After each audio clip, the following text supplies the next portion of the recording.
Bagaimana jika selama ini realitas telah bersuara lembut padamu, namun kamu justru terbiasa menutup telinga terhadap bisikannya? Setiap hari, pertanda halus muncul di sepanjang hidupmu. Seseorang yang tidak kamu kenal melontarkan kata-kata yang seolah-olah menjawab kegundahan hatimu. Tiba-tiba sebuah lagu mengalun, persis ketika pikiranmu tertuju pada seseorang dari masa lalu. Sebuah deret angka kembali hadir, berulang-ulang tanpa lelah berpamitan. Ini bukan sekadar keberuntungan acak. Jauh di lubuk jiwamu kamu merasakan sesuatu yang istimewa sedang terjadi. Dan firasatmu benar adanya. Semua ini bukan hasil untung-untungan semata. Inilah synchronicity, jejak-jejak simbol yang ditenun dalam jaring semesta, dimaksudkan untuk membangunkan kesadaranmu yang tertidur. Para penjaga kebijaksanaan kuno telah meresapi maknanya. Filsuf agung telah menyaksikan keampuhannya. Namun zaman kini memilih mengecilkan semua itu, menyebutnya sebagai rantaian peristiwa tak bermakna, yang hanya hasil kebetulan.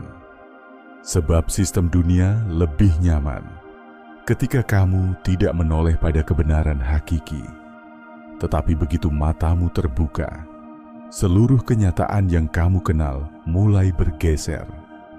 Dalam perjumpaan ini, kita akan menelusuri makna sesungguhnya dari synchronicity, mengupas alasan kemunculannya, serta menyingkap cara mengubah hidupmu dari dalam melalui kuasanya. Sejak awal kehadiranmu di dunia, kamu dilatih untuk menampik pesan-pesan halus itu. Kamu besar dalam ranah rasional, di mana kepastian, batas, dan angka jadi raja. Bila sesuatu tak bisa diukur atau diraba, dengan mudah dicampakkan ke ranah fantasi. Namun renungkan lagi, apakah semuanya cuma permainan imajinasi? Ataukah sesuatu yang jauh lebih canggih sedang menuntun jalanmu? Karena saat engkau masih kanak-kanak, nalurimu peka terhadap energi yang bergetar di antara manusia dan peristiwa. Kamu menangkap jalinan rahasia di balik pertemuan maupun perasaan. Kamu tahu kapan seseorang sedang memikirkanmu. Kamu merasakan saat perubahan akan datang menghampiri. Namun ketika kamu mengemukakannya, mereka hanya berkata, "Itu cuman fantasi." Kamu berlebihan. Seiring waktu, kamu belajar meragukan suara hatimu. Kamu mulai menolak sinyal tak kasat mata. Sistem pendidikan mempertegas pagar tersebut. Hafalkan data, ikuti aturan, jangan sembarangan menginterogasi fondasi yang sudah ada. Ranah khayal, intuisi, dan bisikan jiwa diabaikan. Menyerah kepada bukti dingin dan rutinitas. Ilmu pengetahuan tampil sebagai wasit kebenaran. Namun alih-alih mengejar keajaiban semesta, ia justru menyangkal segala yang belum bisa diterangkan. Dunia berkata, semua semata-mata kebetulan, hidup hanyalah rangkaian mesin tanpa makna, hingga kamu melupakan keajaiban itu. Meski begitu, pesan-pesan tersembunyi terus menantikan hari di mana kamu terjaga kembali. Begini rahasianya, hal yang tak pernah benar-benar diajarkan padamu. Banyak pemikir terbesar sepanjang sejarah tak pernah percaya pada kebetulan mutlak. Carl Jung, Nikola Tesla, Albert Einstein. Mereka semua menangkap isyarat adanya kecerdasan tak terlihat yang menata dasar realitas. Mereka menyadari bahwa synchronicity, keselarasan misterius antara pikiran dan kejadian, adalah puzzle universal, bukan sekadar insiden acak. Mereka adalah sinyal nyata, tanda, celah kecil di balik tabir yang mengintipkan rancangan agung. Namun masyarakat memilih mengejeknya, mengolok-olok, menyebutnya khayalan atau superstisi. Karena jika kamu sungguh-sungguh percaya padanya, jika kamu mulai benar-benar membaca polanya, perlahan kamu menarik kembali kuasa atas nasibmu sendiri. Kamu mulai menggugat setiap batas yang diwariskan kepadamu. Dan inilah ketakutan terbesar bagi tatanan yang hanya ingin ketaatan membabi buta. Sebab, ketika hatimu sadar bahwa kamu ditemani dan diarahkan oleh sinyal-sinyal semesta, segalanya takkan pernah serupa lagi. Bukan karena kebetulan, bukan pula keberuntungan, tetapi karena keselarasan sejati sedang terjadi. Mari tenggelam lebih dalam. Bayangkan waktu terakhir kali sesuatu terjadi. Terlalu selaras untuk disebut biasa-biasa saja. Kamu memikirkan teman lama, dan tiba-tiba menerima pesannya.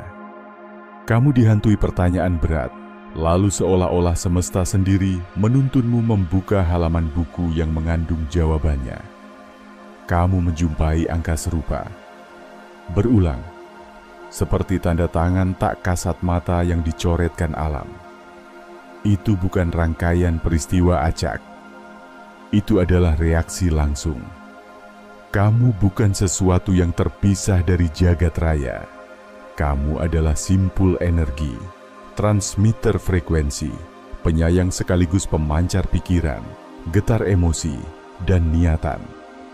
Dan synchronicity adalah gema dari jalinan itu. Carl Jung menyebutnya kebetulan bermakna. Para pelancong spiritual menyebutnya tatanan ilahiyah. Fisika modern berbicara tentang keterhubungan universal. Segala sesuatu saling terjalin melintasi batas waktu dan jarak. Kata tak sama, namun inti kebenaran serupa. Synchronicity bukan keanehan. Itulah cara alam raya membisikkan pesan. Kamu tengah beresonansi, lanjutkan perjalananmu. Bagaimana sesungguhnya mekanisme ini bekerja?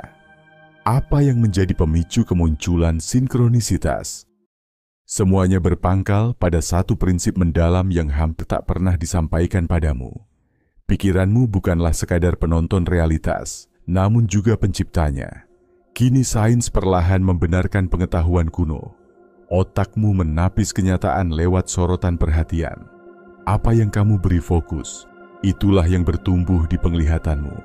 Ini dikenal sebagai sistem aktivasi retikular, sebuah penyaring kesadaran.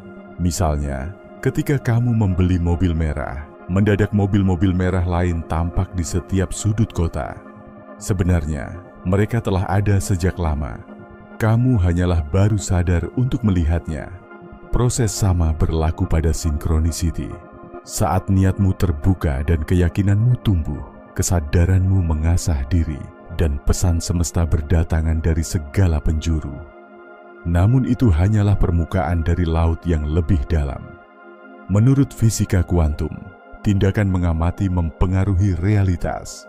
Pikiranmu tidak hanya mengurai fakta, mereka dapat menggoyangkan dunia fisik. Ini adalah tempat di mana vibrasi berperan. Pikiran dan rasa batinmu mengirimkan frekuensi tertentu. Ketakutan memanggil lebih banyak ketakutan. Keyakinan menarik keharmonisan.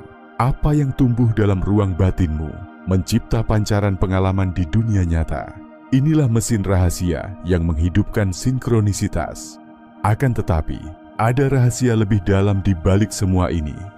Pusat sebenarnya bukan hanya energi, melainkan alam bawah sadar. Pikiran sadarmu sibuk dengan detail sepele sehari-hari.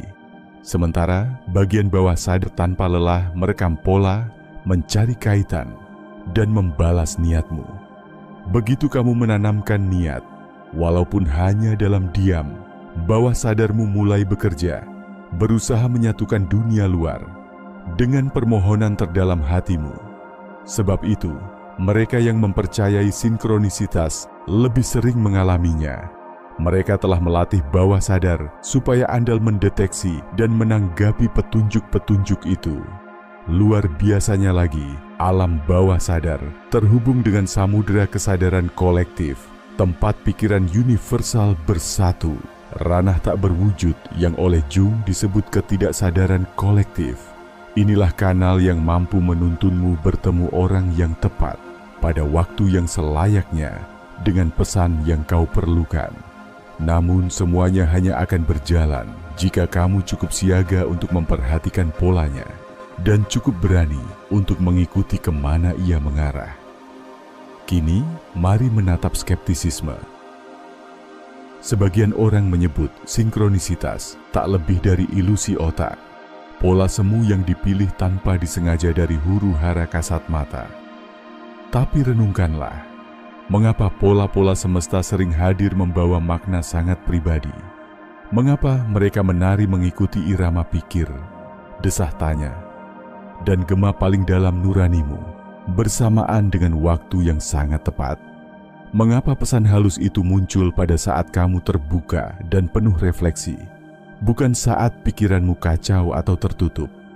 Benarkah semuanya hanya isengan acak atau justru komunikasi nyata? Karena setelah kamu menyadari bahwa realitas tengah menyapa dan mengirimmu pesan tersembunyi, seluruh persepsimu akan mulai berubah.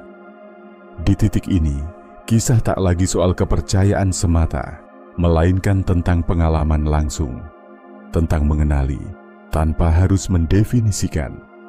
Sinkronisitas bukan dekorasi, bukan juga hiburan keajaiban. Ia tiba untuk membangunkan kesadaranmu dari tidur panjangnya. Jadi, bagaimana kamu berjalan beriringan dengan pesan semesta, bukannya hanya mengamati mereka, lalu membiarkan semuanya berlalu lapuk tanpa makna.